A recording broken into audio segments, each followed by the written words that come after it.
Assalamualaikum warahmatullahi wabarakatuh. Saya Fikalana Priani dengan NPM 22100102772.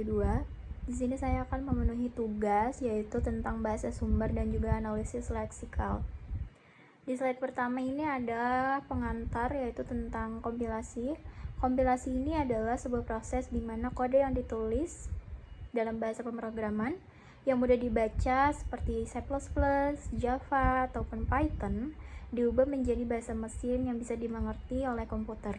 Proses ini dilakukan oleh sebuah perangkat lunak yang disebut dengan kompilator. Tujuan dari kompilasi adalah agar komputer yang dapat menjalankan program yang ditulis oleh programmer ini, setelah proses kompilasi selesai, hasilnya adalah file program yang dapat langsung dijalankan oleh sistem operasi. Jadi, kompilasi ini membantu antara cara manusia menulis kode dan juga cara komputer menjalankannya. Selanjutnya, bahasa sumber ini sama keterangannya seperti di slide yang pertama. Jadi, bahasa sumber ini kesimpulannya itu dia adalah langkah awal ketika kita membuat program, karena tanpa bahasa sumber kita tidak bisa menerjemahkan menjadi bahasa mesin yang dapat dijalankan oleh komputer. Selanjutnya di sini ada proses kompilasi, yaitu yang pertama dari analisis leksikal, yaitu di tahap ini kode yang kita tulis itu kita pecah menjadi bagian-bagian kecil yang disebut dengan token.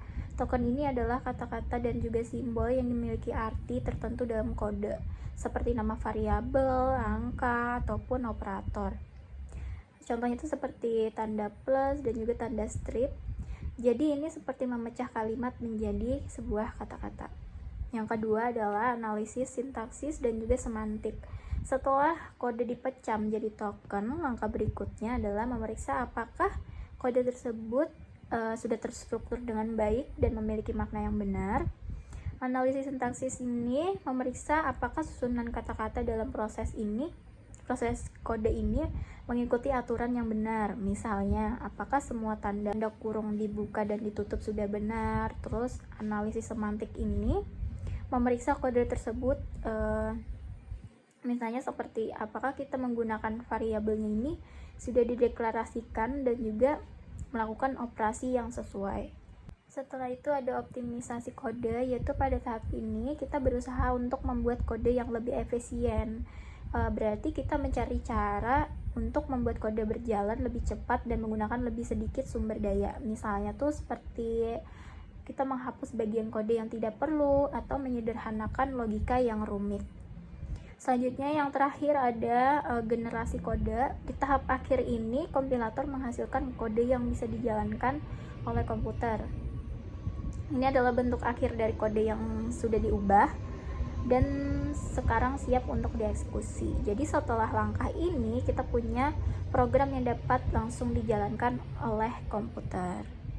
Dengan penjelasan proses kompilasi ini, kita lebih mudah memahami bagaimana kode yang ditulis diubah menjadi program yang dapat berfungsi di komputer.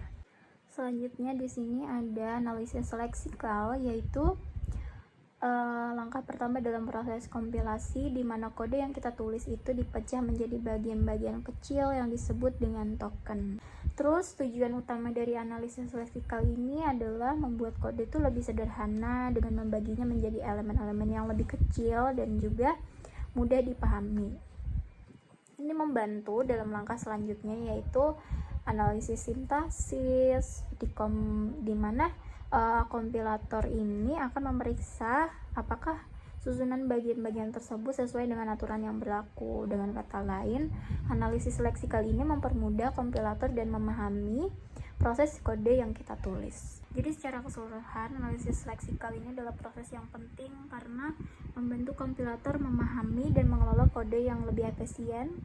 Dengan membagi kode menjadi bagian-bagian kecil, proses selanjutnya menjadi lebih mudah dan teratur. Selanjutnya di sini kita akan menjelaskan tentang cara kerja analisis leksikal. Yang pertama itu adalah membaca kode sumber. Nah, proses ini dimulai dengan kompilator yang membaca kode yang ditulis oleh kita sendiri atau oleh programmer. Ini adalah langkah pertama di mana kompilator mulai menganalisis apa yang telah kita tulis. Yang kedua, yaitu adalah memecah kode menjadi bagian kecil. Nah, kode yang dibaca kemudian kita dipecah menjadi bagian-bagian kecil. Setiap bagian kecil ini disebut dengan token. Nah, misalnya dalam kalimat X sama dengan 5 titik koma. Nah, token yang dihasilkan bisa jadi X sama dengan dan juga 5. Jadi kompilator ini mengambil setiap kata dan simbol dari kode yang mengidentifikasinya sebagai token. Yang ketiga ini adalah mengidentifikasi jenis token. Nah, setiap token yang dihasilkan akan diidentifikasi jenisnya. Misalnya token X ini adalah variabel, tanda sama dengan ini adalah operator, dan yang 5 ini adalah angka. Selanjutnya yang terakhir adalah menyederhanakan kode. Dengan memecah kode menjadi token, analisis leksikal dapat menyederhanakan kode sumber. Ini membuatnya lebih mudah proses dalam langkah-langkah selanjutnya seperti analisis sintaksis, di mana kompilator akan memeriksa apakah susunan token tersebut sudah benar. Jadi secara keseluruhan, analisis leksikal ini adalah proses yang penting karena membantu kompilator memahami dan mengelola kode yang lebih efisien. Dengan membagi kode menjadi bagian-bagian kecil, proses selanjutnya menjadi lebih mudah dan teratur. Yang terakhir adalah kesimpulan. Kesimpulan dari bahasa sumber sendiri adalah bahasa sumber ini membuat proses penulisan program menjadi lebih sederhana karena jenis pemrograman yang digunakan untuk menulis kode program tersebut itu seperti bahasa C++, Java, ataupun Python yang diubah menjadi bahasa mesin atau bentuk lain yang bisa dijalankan oleh komputer. Selanjutnya di sini ada analisis leksikal. Kesimpulannya adalah langkah pertama dalam proses kompilasi, karena pada tahap ini kode sumber dipecah menjadi bagian kecil yang disebut dengan token. Token ini bisa berupa kata kunci, operator, dan juga nama variabel. Karena proses ini membantu menyederhanakan kode dan juga memastikan bahwa kesalahan yang berkaitan dengan penulisan kode bisa ditemukan sejak awal. Dengan begitu, tahap selanjutnya dalam kompilasi menjadi lebih mudah dan teratur. Demikian presentasi dari saya. Salah hilap mohon maaf, kurang lebihnya. Assalamualaikum warahmatullahi wabarakatuh.